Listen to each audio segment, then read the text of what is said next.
इसी की बात हम कल कह रहे थे कि संगति कीजिए संत की जिनका पूरा मन, जिनका पूरा मन। बहुत संसार की खटपट अगर उसके जीवन में हुई तो आपको शांति का दान कैसे करेगा। और मैं तो पहले भी कई बार कहता आया हूं कि भाई यहां पर या तो काला है या सफेद है, बीच में कुछ नहीं है, बीच में तो भ्रम ही भ्रम है, बीच में तो और उलझन है।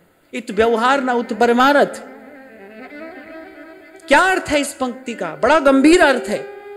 कह रहे इत व्यवहार ना उत परमारथ, कि ना तो गृहस्थ में व्यवहार में रहकर वहां के सद्धर्म का पालन किया, वो भी नहीं किया, और यहां पर आए, यहां पर आ गए और यहां भी इस मार्ग पर नहीं चल पाए, तो क्या हुआ? जीवन ही तो गंवाया।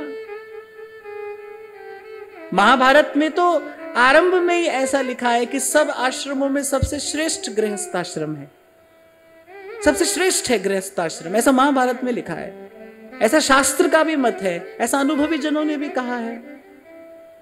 कहीं पर भी रहिए, पर आप देखिए कि जहां भी आप है वहां पर आप पूरे मन से तो हो, जिनका पूरा मन, वहां ईमानदारी से निष्ठा से रहकर आप अपने कर्तव्य का पालन तो करते हो, तभी तो कुछ हाथ आएगा। धर्म ते बिरति। कोई किसी पेड़ पर लगा हुआ कोई वृक्ष का फल नहीं है वैराग्य, जो आप जाओगे और तोड़ लाओगे, कल नहीं था और आज आ गया, ऐसा नहीं होगा। ये जो वैराग्य है, जिसकी बात भगवान अभ्यास के साथ कर रहे हैं, अभ्यासेन कौन्तेय वैराग्येण च गृह्यते, ये जो बात भगवान कह रहे हैं, कोई पेड़ पर लगा हुआ फल थोड़ी है कि आप जाओ आपने तोड़ लिया और किसी ने आपके सर पर हाथ लगा, लो आप बैरागी हो गए। कल आप रंग बिरंगा कपड़ा पहनते थे, आज आपने एक रंग का पहनना शुरू कर दिया तो आप बैरागी हो गए। कल आप कहीं रहते थे, आज आप कहीं रहने लगे तो आप बैरागी हो गए। ऐसा तो होगा नहीं, नहीं होगा।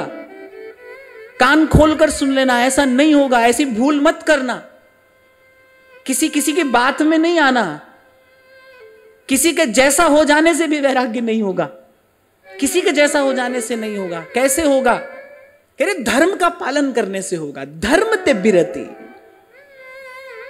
धर्म ते बिरति, वहां से होगा। अपने कर्तव्य का पालन करोगे ईमानदारी से, निष्ठा से, प्रभु की ओर देखते हुए। देखो भाई, कहीं भी रहो, कर्मयोग तो यही है ना, भगवत प्रीत्यार्थ कर्म हो। कर्म क्या है इस बात से मतलब नहीं है, वो भगवत प्रीत्यार्थ हो, वो करने से भगवान की प्रसन्नता हो। चाहे वो मंदिर में बैठकर की जाने वाली पूजा हो या महाभारत के युद्ध के मैदान में किया जाने वाला युद्ध हो, बड़ी बात है कि वो कर्म भगवान को प्रसन्न करने वाला हो, उसमें प्रभु की प्रसन्नता हो। यही कर्मयोग का सिद्धांत है, यही कर्मयोग का रहस्य है। उलझन कहीं पर भी नहीं है, बड़ा सीधा साफ स्पष्ट रास्ता है। आप यदि समझने को तैयार हो तो, आप यदि मानने को तैयार हो तो बड़ी विचार करने योग्य ये पंक्ति है कि इत व्यवहार ना उत परमारथ, ना पकड़ पाए ना छोड़ पाए। अरे कम से कम व्यवहार को साध कर भी विरक्ति की ओर मुड़ा जा सकता है। आप ईमानदारी से, निष्ठा से व्यवहार करोगे, धर्म का पालन करोगे, कहीं पर भी रहकर करो, वो आपको संसार के विषय से उपरति की ओर ले जाएगा। यही तो धर्म का फल है। क्यों भगवान कह रहे हैं यतो धर्मस् ततो जयः? जहां धर्म है वहां जय है, जहां धर्म है वहां श्री कृष्ण है, जहां श्री कृष्ण है वही जीवन की जय है। क्यों है श्री कृष्ण धर्म के साथ? क्योंकि धर्म पालन के लिए आप और मैं मनुष्य बने हैं, और धर्म पालन का फल मैं फिर कह रहा हूं, अगर आप गृहस्थ में भी हैं और आप गृहस्थ धर्म का पालन भगवत प्रीत्यार्थ करते हैं, आप गृहस्थ धर्म का पालन सब कुछ सहते हुए ईमानदारी और निष्ठा के साथ करते हैं, तो उसका अंतिम परिणाम वही है विरक्ति, आंतरिक विरक्ति, सहज वैराग्य, जिसको संत अपनी वाणी में कहते हैं, रे मन ऐसे कर सन्यासा, जत की जटा जोग को मज्जन, नेम के नखन बढ़ाओ। ऐसा ऐसा ऐसा सन्यास, ऐसा सहज वैराग्य।